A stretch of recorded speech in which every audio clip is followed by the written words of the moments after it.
Hi guys, good evening. It's evening in Manila, Philippines right now where I am. Before we start, I'd like to pose a question. Let's say you are someone who is uh, a boss. For the time being, let's call this person a boss. This person has team members who are reporting to him or to her, and let's say the circumstances uh, show that this team that's being handled by that boss uh, fails all the time. When I say fails all the time, let's say month on month they're meeting their targets, let's say in terms of sales, in terms of the other metrics that they're supposed to pass. Can we call that person a leader if his team always fail?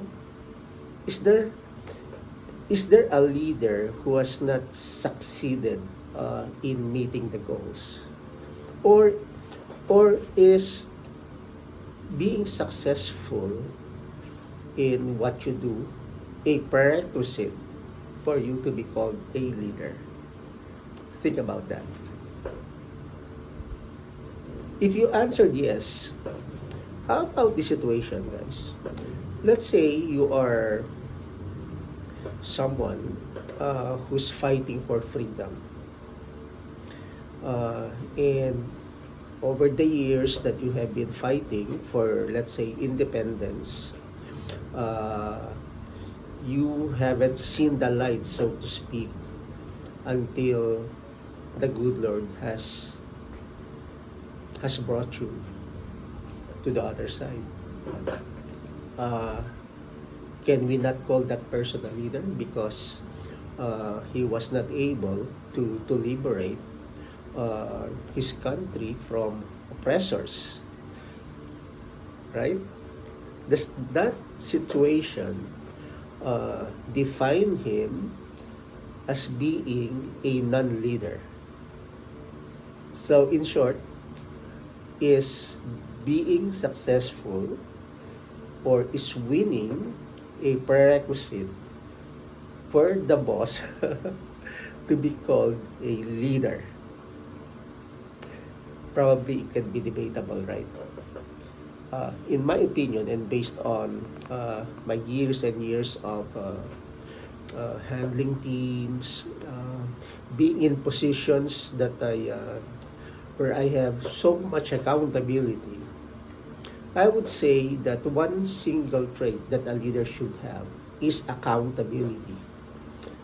A leader should not be afraid to face his or her stakeholders whenever there are bad news to be told. If you are the CEO and your business is losing money, then you should be the one facing the board, facing the customers, facing your stockholders, etc. And you must have an action plan if you want to stay on the job, right? So, a leader for me must be accountable, and he or she must not be afraid to face his or her stakeholders. For me, it's not really about winning because, as we all know, maybe we read from somewhere that failures are stepping stones towards the ultimate success. But we also read or watch from workshops that it is an infinite game. There's no such thing as last 2 minutes, and after 2 minutes, it's either you win or you lose. It's not like that. It's an infinite game wherein probably the real winner is the one who would be flexible enough to remain in business after all the competitors have disappeared. And for me, I think what you can call winning, right? Of course, there will always be competition. After all, it would be good for the customers, for businesses to have competitions. Monopolies are sometimes bad. It's not good for the customers. So I'd like you to think about it. Anyway, this channel would like to discuss these seemingly complicated matters in a simple way, because the goal here really is for the common masses, for the common people, to be able to discuss this, not in a cerebral or scholastic way, but just to discuss this. It is not impossible, guys. And the more the common people would be able to discuss this on his or her own terms, the more people will be of such higher awareness that when elections come, they would vote for candidates who are critical thinkers, who have strategic directions, and not merely popular, but someone who is really fit for the job. If a person is running for senator or is running for congressman, that person should be able to have the skills to be able to defend his or her bills, to a skill to investigate, to formulate questions, so that if he or she is a member of a certain committee, then he or she can be able to extract the truth from resource persons, right? So it's really very important. It's not yet late for the common people to be able to discuss this. Again, it may not be an intellectual discussion, but we should start educating our people to know what GDP is, what he or she can do to improve the country's economy. You don't need to be a businessman. You don't need to be someone who wears suit, or someone who is an executive, to be able to say that you have contributed something to the economy.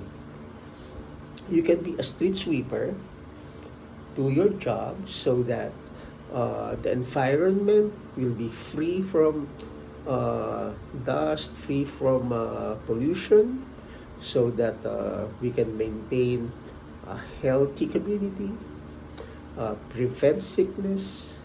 That alone will save a lot of money to be spent on medicine, right?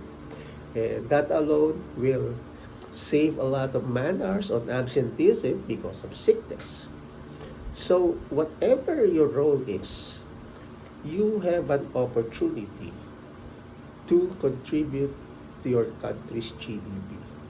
That's why the goal of this channel, and maybe this will not be understood at this time, maybe it will take years and years, but I hope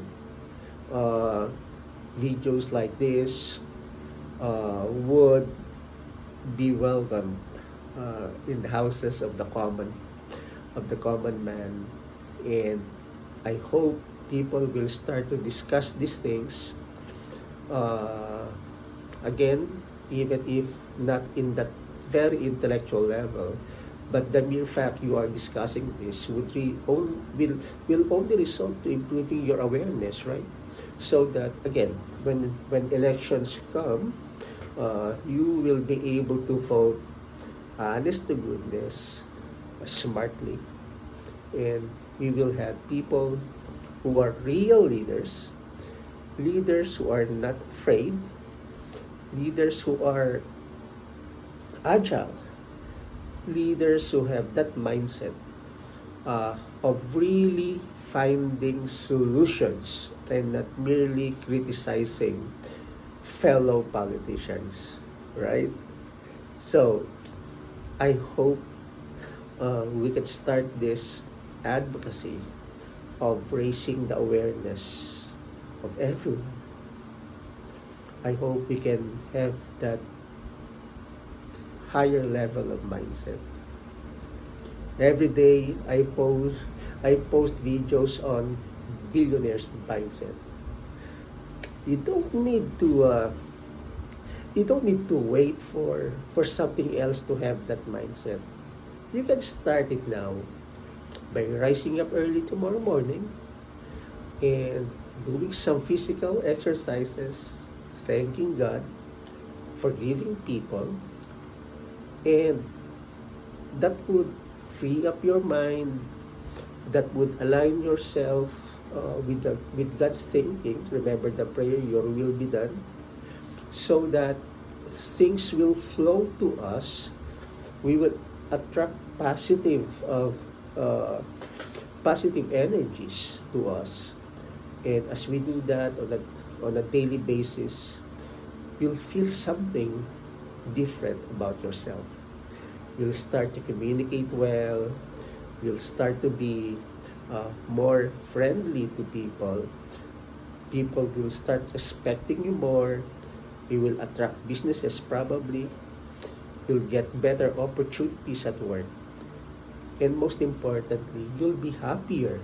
Because guys, the more you thank God, the more you forgive, the more you throw away the garbage in your heart. And the better for you to sleep at night. And the more you care for your neighbors, the better it is for you. And I think that's what God has been telling us all along. Do not be afraid. Do not worry. And if there are issues that you can no longer control, pass it on to God, guys.